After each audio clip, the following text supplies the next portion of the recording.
You are all going to die tonight. Hello, everybody, and welcome to the very first episode of Reanimated. I am Vlad St. Valentine, and with me is Caden Ramos, my co-host. How's it going, guys? So what we're going to do on this show is we're going to take classic horror movies and compare and contrast them to the remakes. So starting out, we're going to do our favorite horror film franchise, or at least my favorite horror film franchise. And it's up there. It's one of the top three franchises for me. I think it's definitely probably most horror kids or subculture kids.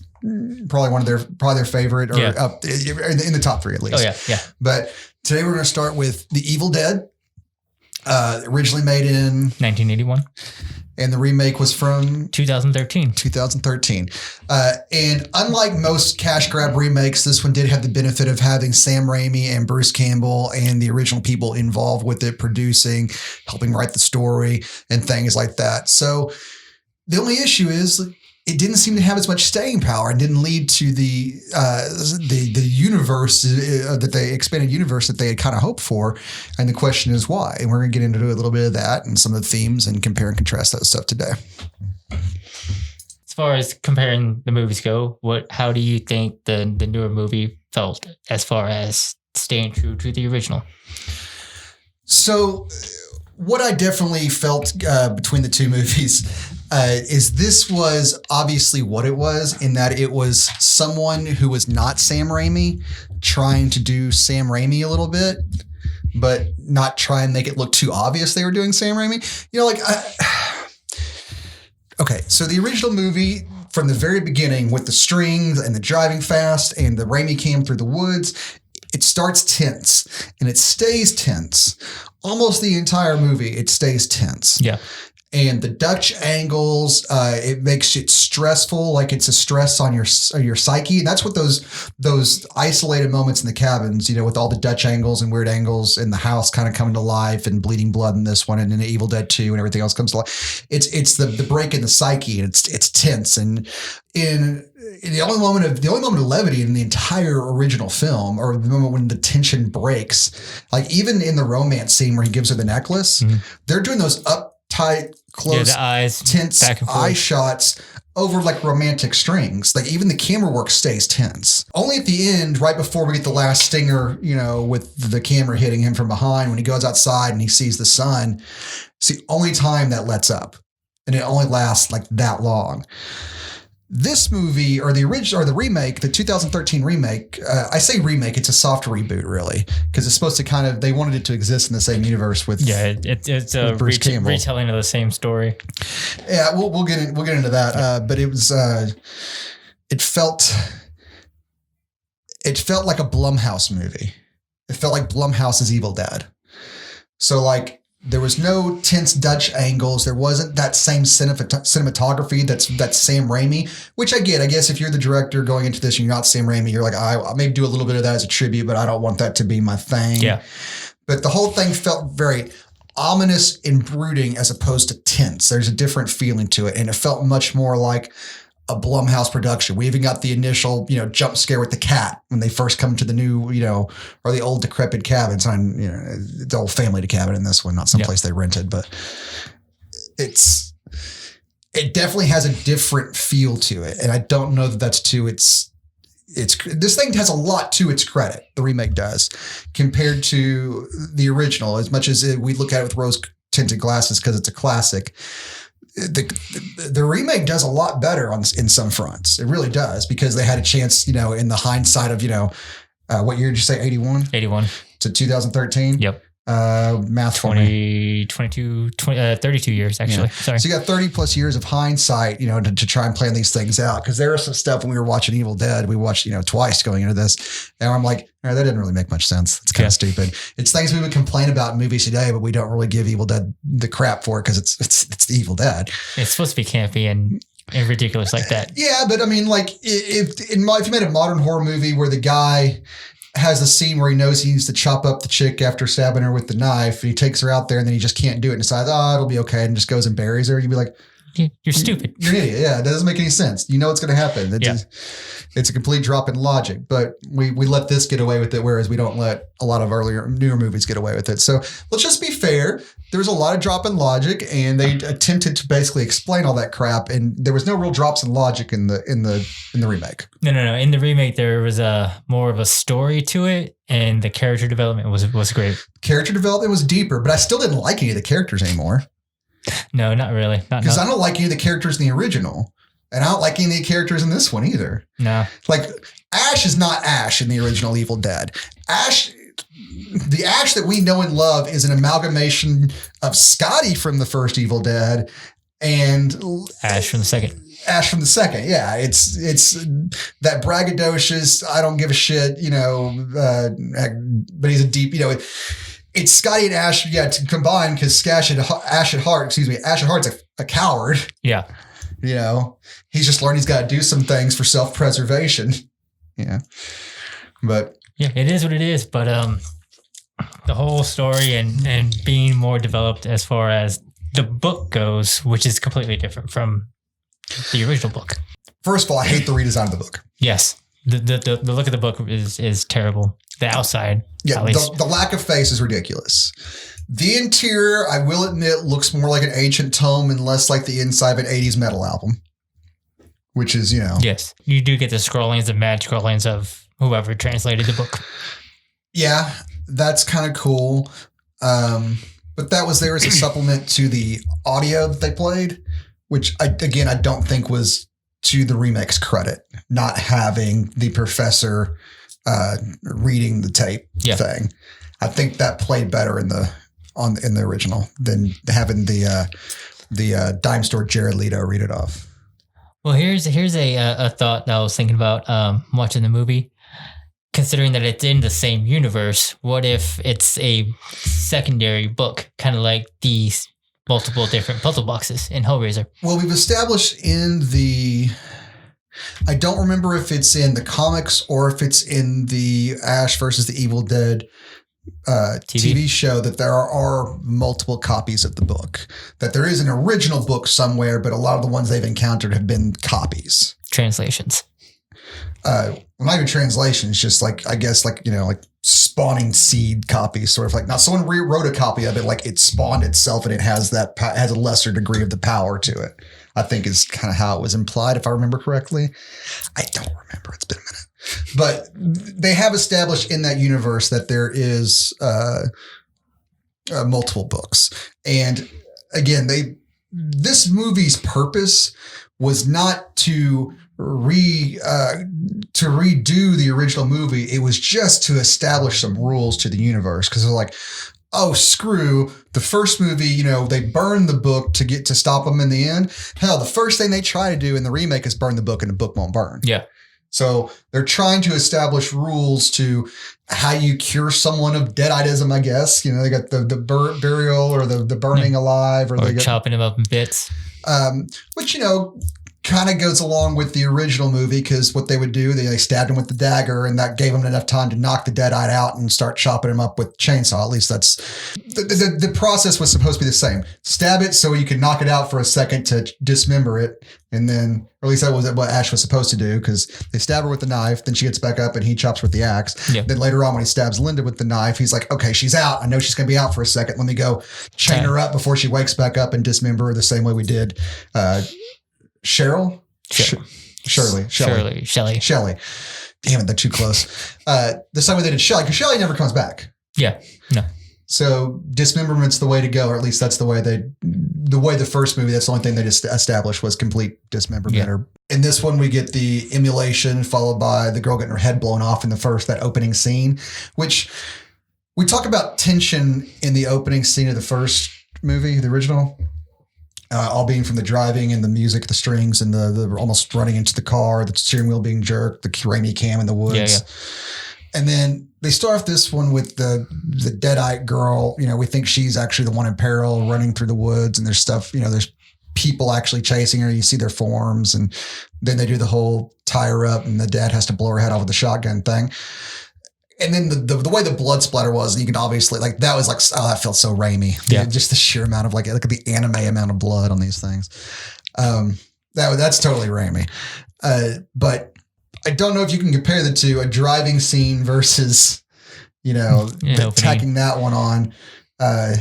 an opening ritual.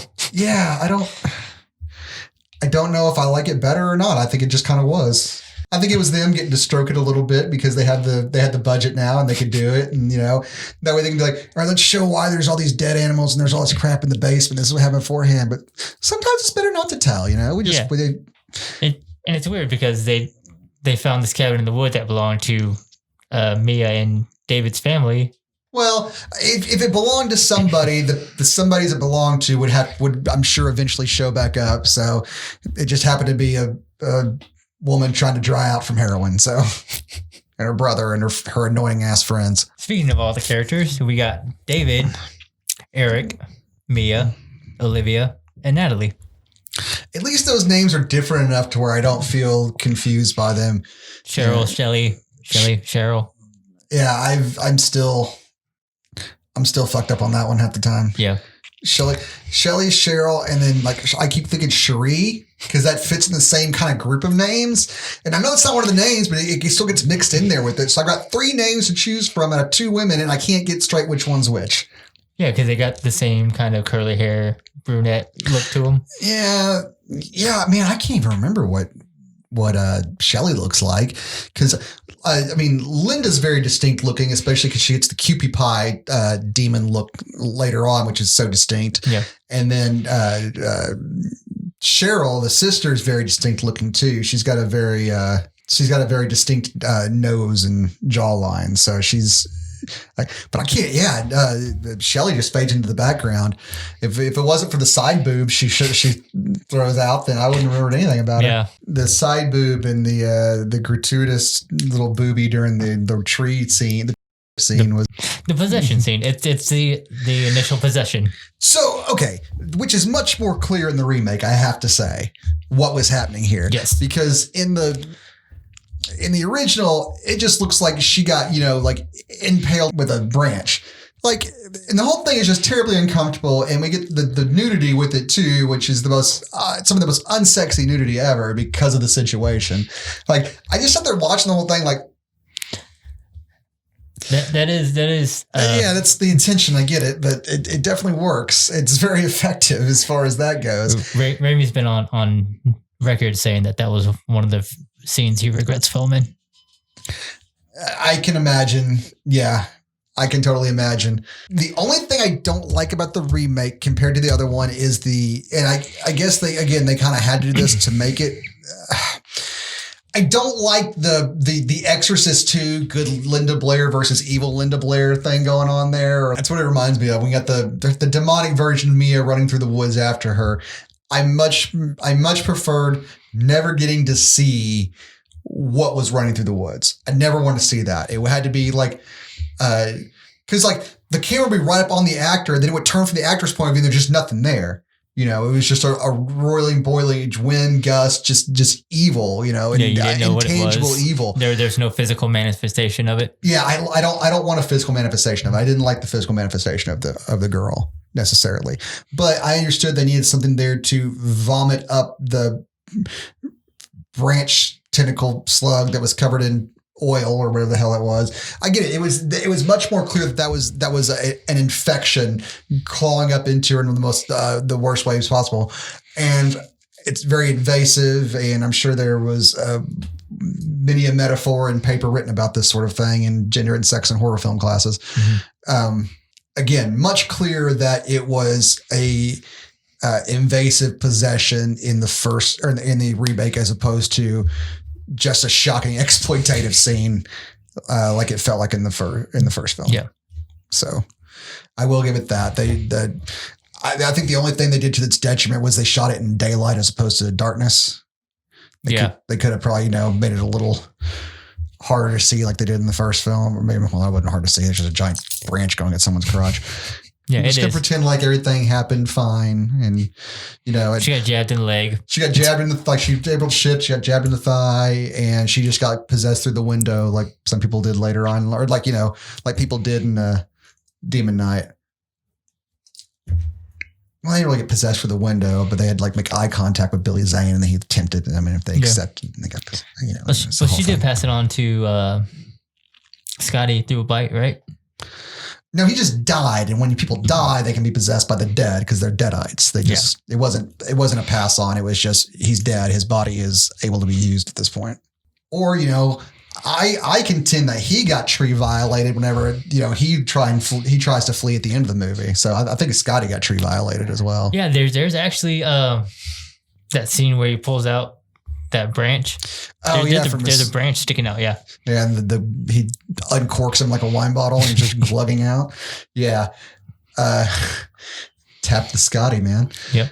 I will say though, I bet I'm glad Bruce Campbell found someone to help him tweeze that unibrow between the first movie and the rest of his career. Like especially those up close eye romantic scenes, you can just see that bushy little unibrow there, that little eyebrow bridge he's got going on. Well, they got funding for the second one at least. They didn't have it for the first one. They could afford razors. Well, they had to stop shooting the first one multiple times to go and find more money.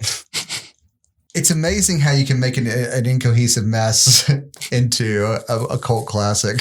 No, it really wasn't. It was the tension, the way it was shot, the cinematography of it, even though it was cheap, the way they utilized what they had, the Raimi cams. I mean, that's what elevated it beyond just being a zombie, teen titty romp in a cabin somewhere. Yeah. No, he definitely pushed the boundaries of what was coming out in that time. Yes. But we got to give credit to Sam for elevating the material through his kind of vision here. Honestly, I mean, like, and don't be wrong, the Kandarian demons and the Kandarian, whatever. Giving it a little bit, the Book of the Dead, I mean, that was all kind of fun. I mean, that was all expanded it beyond just your average, though there's zombies out here. There's a Night of the Living Dead meets The Exorcist meets, wizardry, magic, dark the magic. Beginning of the teen titty slasher in the cabin in the woods type thing, Yeah. So, the makeup's shit. Makeup's fucking awful. Though the pencil in the ankle is hard to watch. Yeah, that's tough. But apparently the context in the first one, they could only wear it for so long. Yeah. Because there was... Well, hell, I don't think they got any better by the 90s because I remember the guy who played Scorpion complaining about the giant whiteout scleras he had to wear, I think. Yeah. We talk about how the lighting in the first movie looks like I bitch about the second movie looking like a Blumhouse film. It looked like your average just gray, dreary Blumhouse movie. But the first one was lit like a soap opera. Yeah. Or it was lit like... Remember the Twilight Zone, the movie, when they did because Twilight Zone, the movie was just 70s or 80s. What was that movie? Twilight Zone, the movie. But it was, it was the remake of some of the classic stories. And remember the one about the boy who could do whatever he wished. So he kind of had his family, everyone in the town held hostage or whatever. Yeah. The way that was shot in the movie, kind of the funhouse, bizarro, all the lighting was kind of upshot lighting or whatever to kind of give it that tense feel to it the entire time. Yeah.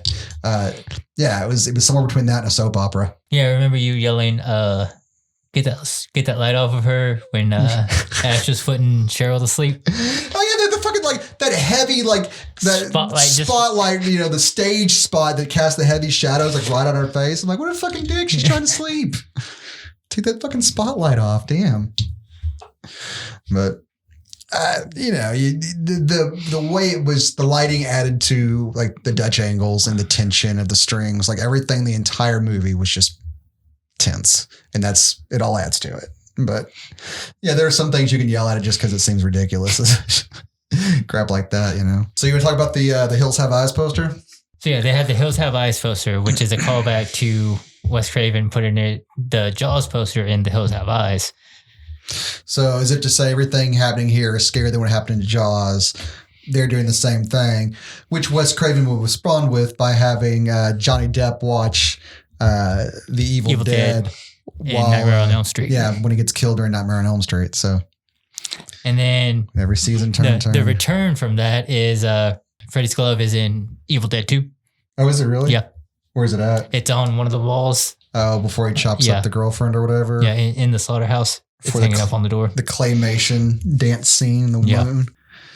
Yeah, what I would be okay with, we talked about tone earlier, and that's one of the things that we kind of skipped over, was that this movie to its detriment, again, lacks the humor and tone of the original franchise. And that extends to when was the TV show was after this movie, wasn't it? Ash vs. Evil Dead came out in 2015. All right. And there is a bumper at the end of this movie with Ash's face, groovy. And you'd said that they had originally wanted to shoot a scene with him being the guy in the truck who kind of picks him up or whatever. Yeah. Fede Alvarez, he was going to, spoilers, sorry, at the end of the movie, be the one driving up after the end credits and have it upon Mia and save her. And that's how they get connected. Which, Mia not being in the TV show afterwards, they kind of, I guess, abandoned that. But I really hate the new Necronomicon. But I understand we did this to establish the necessity of this one was to establish a set of laws, like you can burn, you can bury, all that good stuff, but it lacks the tone of it. So like, I don't know why it seems weird to try and connect it if you're not going to at least try and keep the campy tone. And I feel like that's what kind of made this remake not stand the test of time the way the other ones did, because it had, like, especially the end where she shoves the chainsaw through the hell demon's face or whatever while it's raining blood like a Slayer music video. Mm-hmm. Like, all right, totally Raimi. Over the top, just as much blood. Like, Raimi loves to torture the shit out of his actors by spraying them with as many fluids as possible. It used to be just Bruce, but now he's like torturing Bruce. It's kind of lost its luster. So now he's got to go bigger and bigger with it by just raining blood on this actress on top of spraying blood in her face while she's chainsawing I guess a demonic version of herself. But speaking to Raimi torturing his actors and dousing them with blood and blood and blood, Jane, the actress who plays Mia, actually said that ending scene took 2 weeks to film.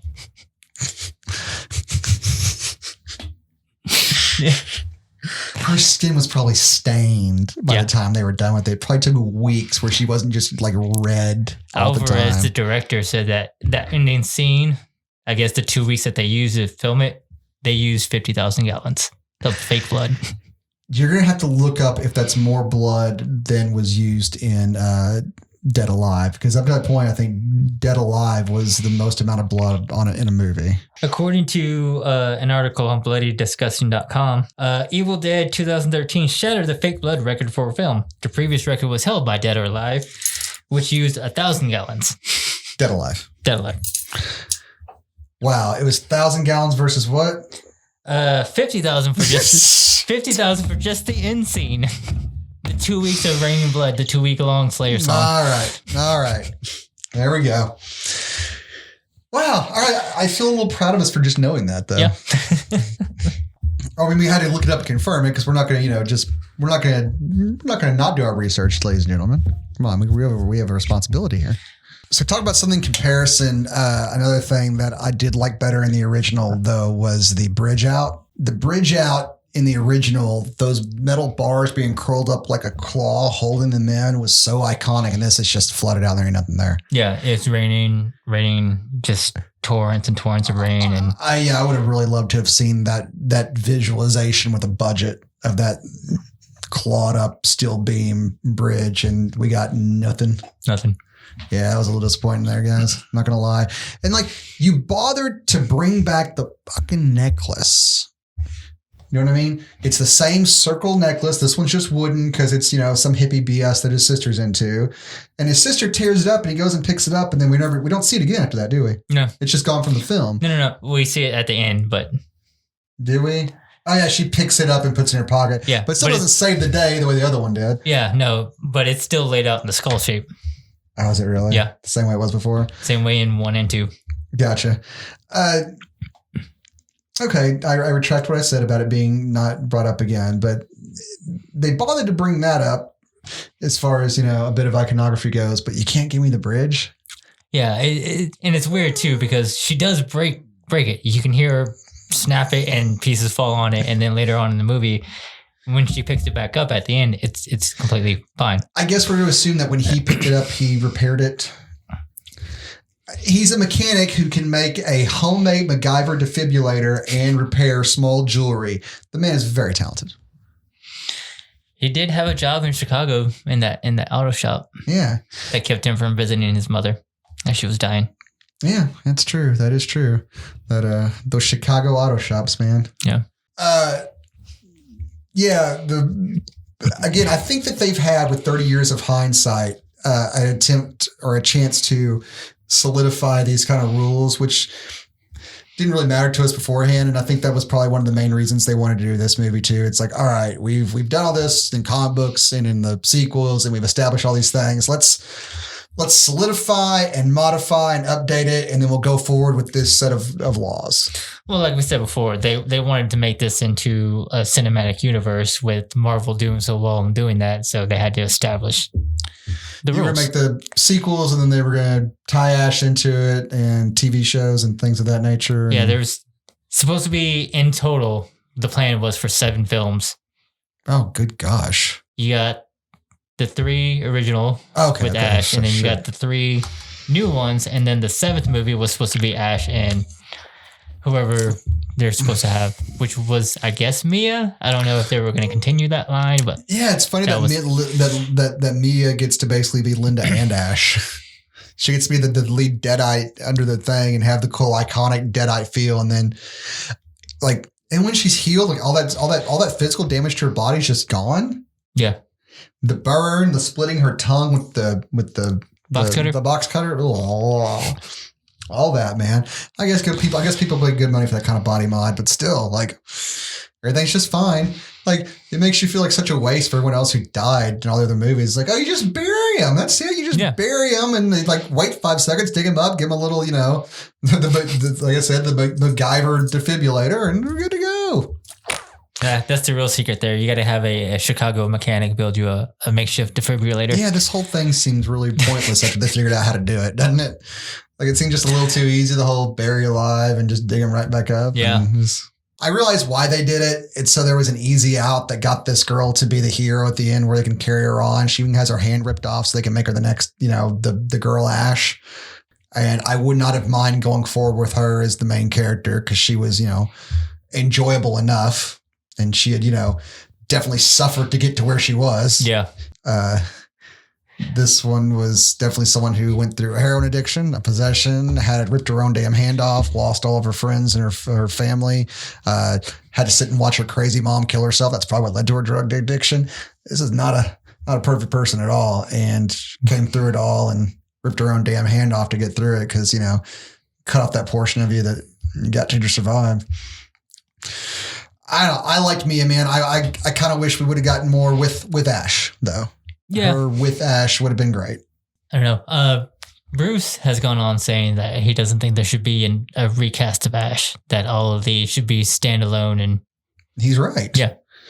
No one will ever accept. He is wise enough to know. Maybe it's an ego thing. I doubt it. I think he realizes what this character means to the fans, because Bruce may get annoyed with us fans sometimes, but he definitely knows where the bread's buttered at. You know what I mean? And how much that we love him and things like that. So he's aware that no one would accept anybody else. You know what I mean? He's like, you can't recast Ash. Yeah. No one's going to take it. No one's going to take anybody. That's why he finally hung up the chainsaw and boomstick after the show, because he was like, I'm done with it. Mm-hmm. There's no more left for Ash to do. Well, there is, because the TV show was a cliffhanger, and they could, fucking close the cliffhanger out, you bastards. But I understand, man. You don't want to do it anymore. That's cool. I'm not going to make him do it again. I'm not going to demand that I would like to see a conclusion to the TV show, but you can do it in comic book, or do it in animated form and just do the voice, man. Yeah, animated would be great. Yeah, I would love to just continue the universe animated style and just get Bruce to do the voice for as long as he wants to do the voice. That's a much better way. You can make the animated campy as fuck. So one thing I noticed, and I thought was kind of funny in the remake, is David's love of duct tape. I'm going to tell you right now, if duct tape's wet, I don't stick to shit. If you got, that's one of the things that bugs me the most, is when they use duct tape to cover up blood and stuff. I'm like, dude, as soon as that blood gets to duct tape, it just right off. Yeah, he duct tapes Eric up after he gets stabbed by Olivia. And then after Natalie cuts off her arm, he wraps duct tape around there.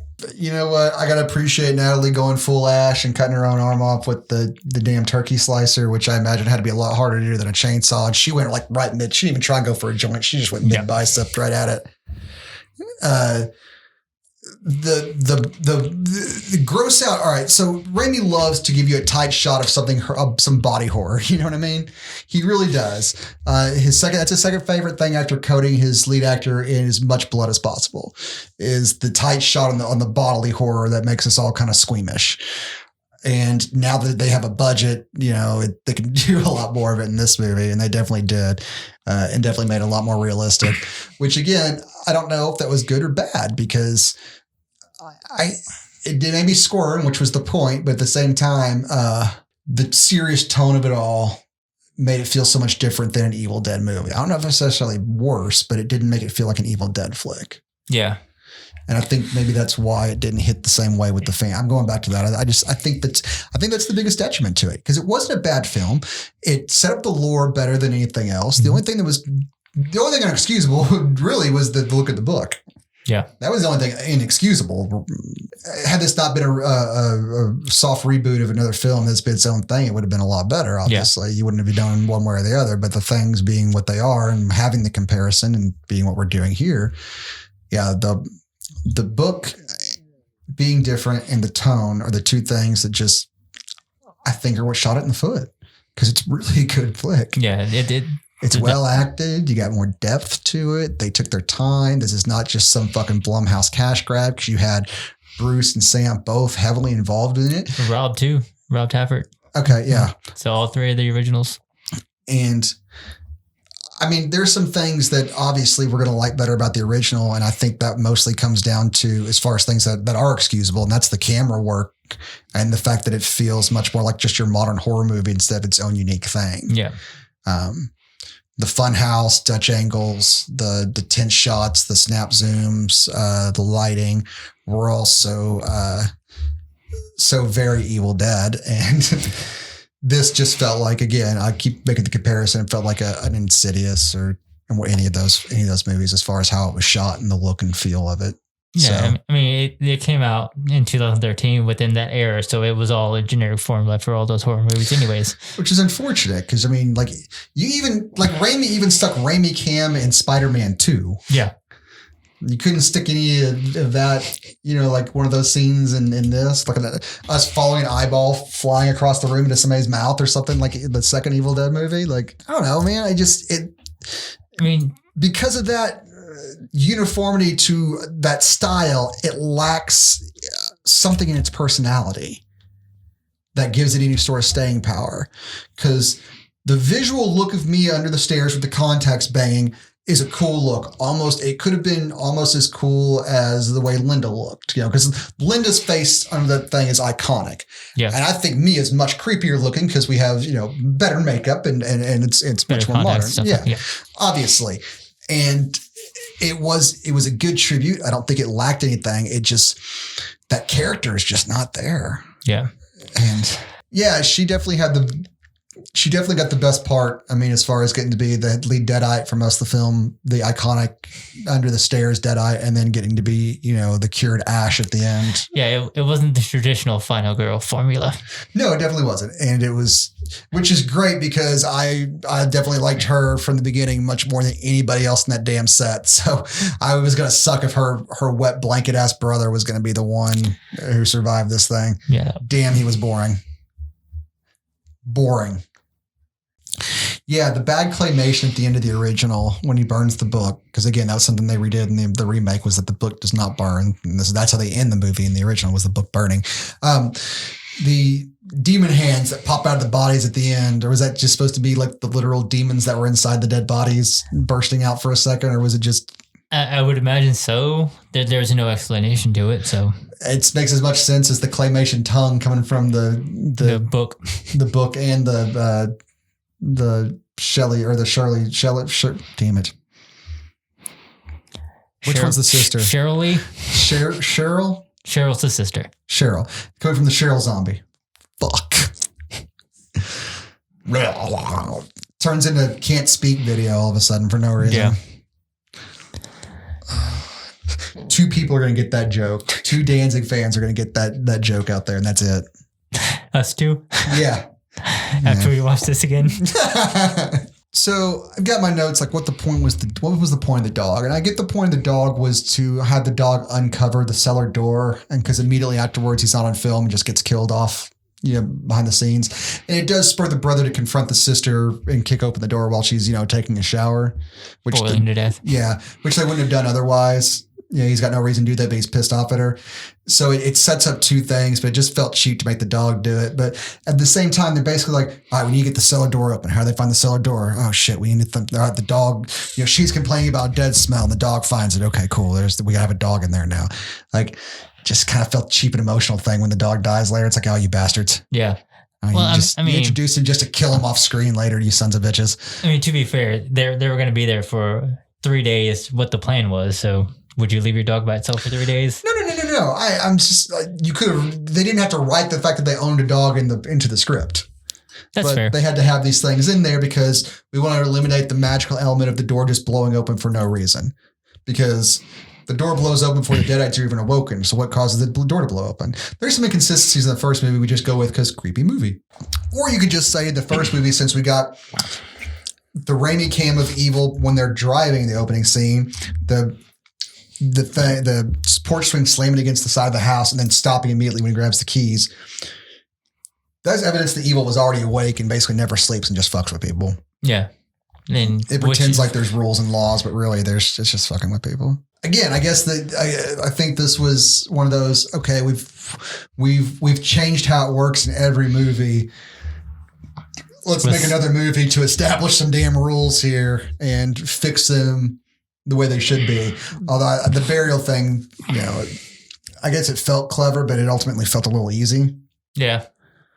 So, it's really not. You gotta kill somebody you gotta incapacitate them, bury them alive, and suffocate them to death. Which I don't know, he suffocated a dead person because he didn't even wait for someone like a real human being would not have died in that time. They still would have they had passed out from lack of oxygen, but not even by that point. I think they would have been still panicking at that because immediately as soon as he buries her, he's like, all right, time. The tree light goes out. That's what it is or whatever. The tree light goes out, but if you listen, you can hear a heartbeat in the background. Oh, okay. The way it was shot, I guess, it just felt like it was like throw it on the face and then dust it off and she's fine. One of the few cool shots they had in this, because I was mostly just upset they didn't have the Dutch angles and the frantic following him around as he's running from the front door to the back door, the one that starts from upside down and then kind of goes over the top of Bruce Campbell's head and stuff. There's just some really cool shots. Yeah. They're memorable camera shots in this. And I got one for the remake, and that's it's not even a cool camera shot because it's just a steady cam. It's just a cool image because it's Natalie coming up in the reflection of the old television, the old tube TV. Yeah. And that was cool. Better than that. Yeah, the thing was shot like just a horror movie from the mid teens, whatever. I don't give a shit. Whenever they get together, it's a labor of love, and it shows. And the remake was a lot better than I think people remember it being. But I think, again, that missing tone just kind of divorced it from what we wanted because everything else was there. Yeah, it was a great movie. It explained things better. You had deeper characters, and you cared about them enough, but not so much that you cared when you were heartbroken when they died. We got left with the best character who got to be the Deadite, so it kind of was a nice little swerve. It was a nice subversion of expectations. Fuck you, Rian Johnson. We ended up with the right character. It was shot well, but we got no more because it just didn't have that Evil Dead tone. It didn't have that Army of Darkness, Evil Dead, that universe. It's a tone they developed over years, and I realize we're going to take back to the original one. The original one was supposed to be a straight up horror film, but that's gone, guys. Even the first one, even though it was a straight up horror film, had its camp to it, and you just leaned into it heavier and heavier each time, and we kept cheering you on, man.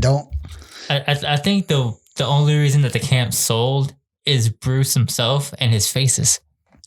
But he wasn't that.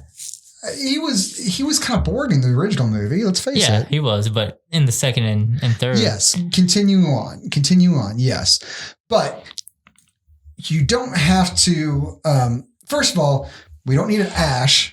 But you do hire some actors that can pull a facial expression, and you just shoot some of the tense, wackier angles, and you have the Deadites have a little bit more of that humor, which, like you said, me almost captures like don't do it, you bitch. But it felt a little more aggressive and frantic than it did humorous. And I guess there should be a way to have shot that same scene just slightly different and have it felt funnier. Or at least, and less, or campier at least, instead of it less just serious and shocking. All right, so talk about homages to the original 3 movies. There's, I kind of felt like the scene with, was it David's the brother? Yeah, David's the brother. Where he's fighting one of them. I forget which one it is. It was when you go into the sub basement again. I think it's Mia. Is it Mia? It's Mia. Yeah, that's when they knock her out, isn't it? Yeah. And when Eric comes back from behind, knocks her out. Yeah, knocks her out, and that's when he takes her out and buries her. So, yeah, that scene, the water pit fight, though, reminded me, of course, of the water pit fight from Army of Darkness. So you have, we're remaking Evil Dead. You've got the cutting off your own arm from Evil Dead 2, and then you've got the water pit fight from Army of Darkness. So there's a little bit, from all these things in there. And the first beat, of course, is, when you see the book, and the book's laid out there on the table with the shotgun. Oh, and you have the little boomstick with the book. It's a nice little fan service iconography there. It would have been better if the book had looked cool, but, whatever. Going back to little things that...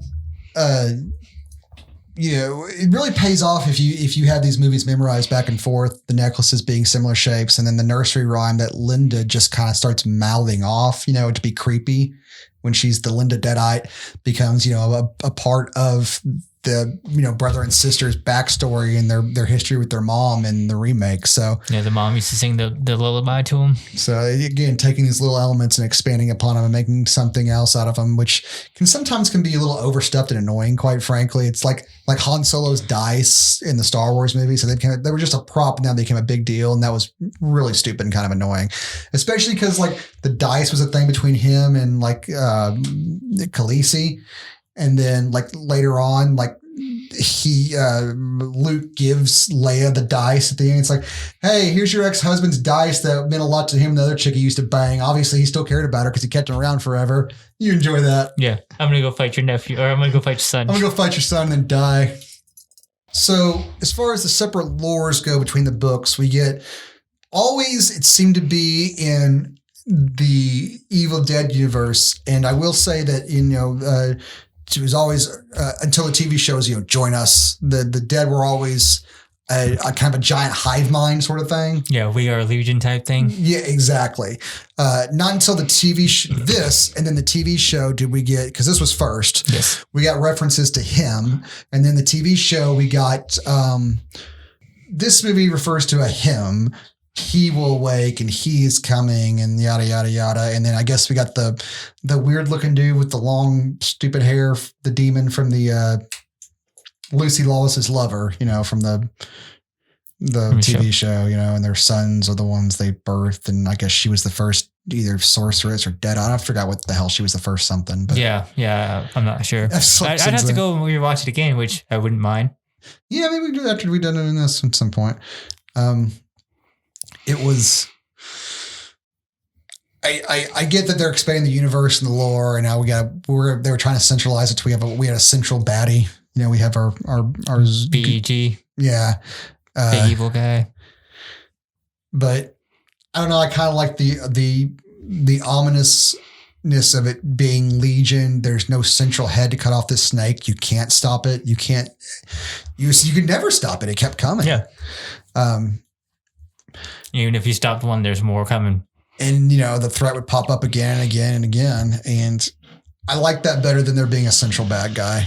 I like the idea of the dead just being Legion and just being the dead. And there's just nothing you can do about it. And potentially, eventually, you'll be part of it. Again, I like the remake. I like the idea of them establishing more lore. The rest of the characters who died were all wet blankets and they sucked, which, who cares? Because we got that kind of stayed true to the original too. Yeah.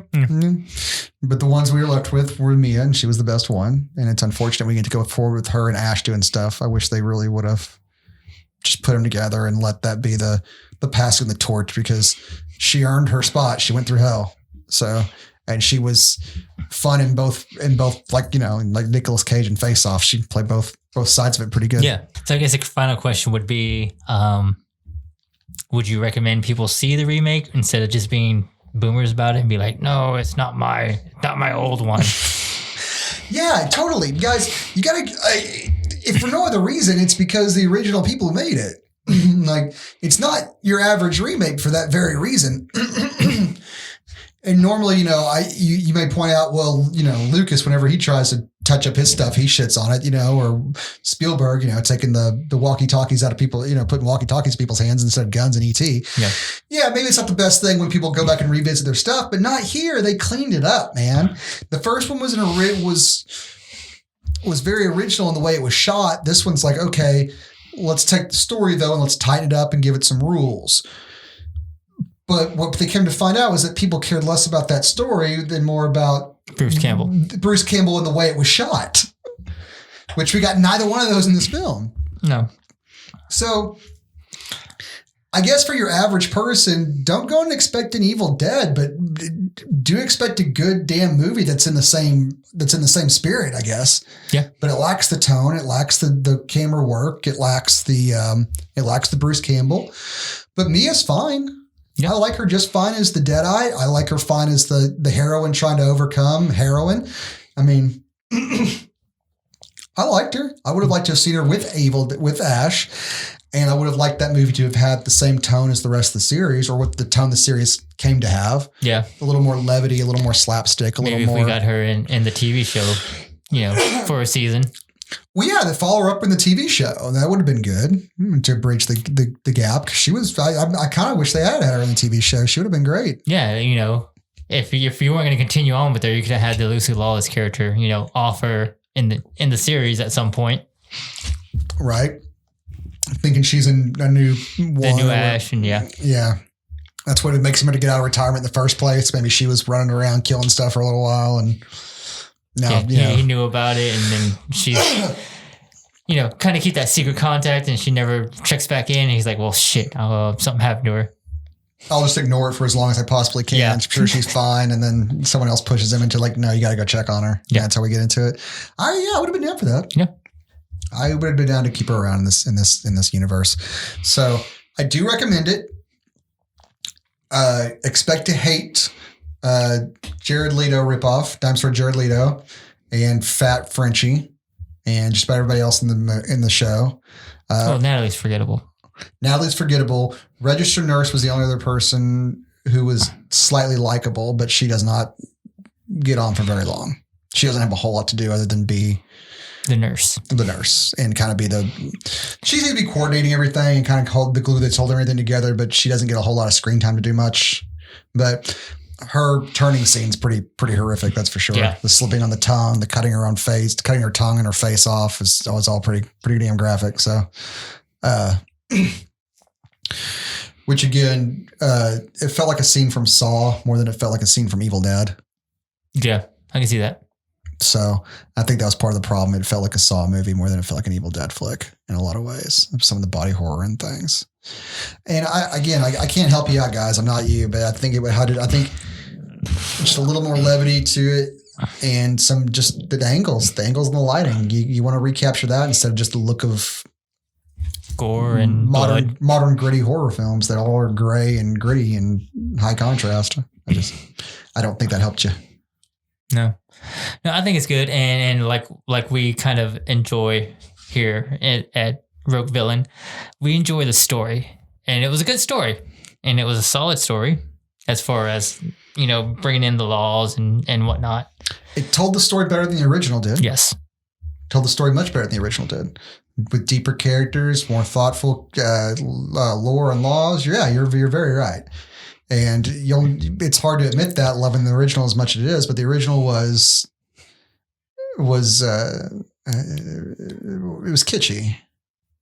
This is the new one's a good movie, but unfortunately, as far as intrinsic value and something goes over the long run, man.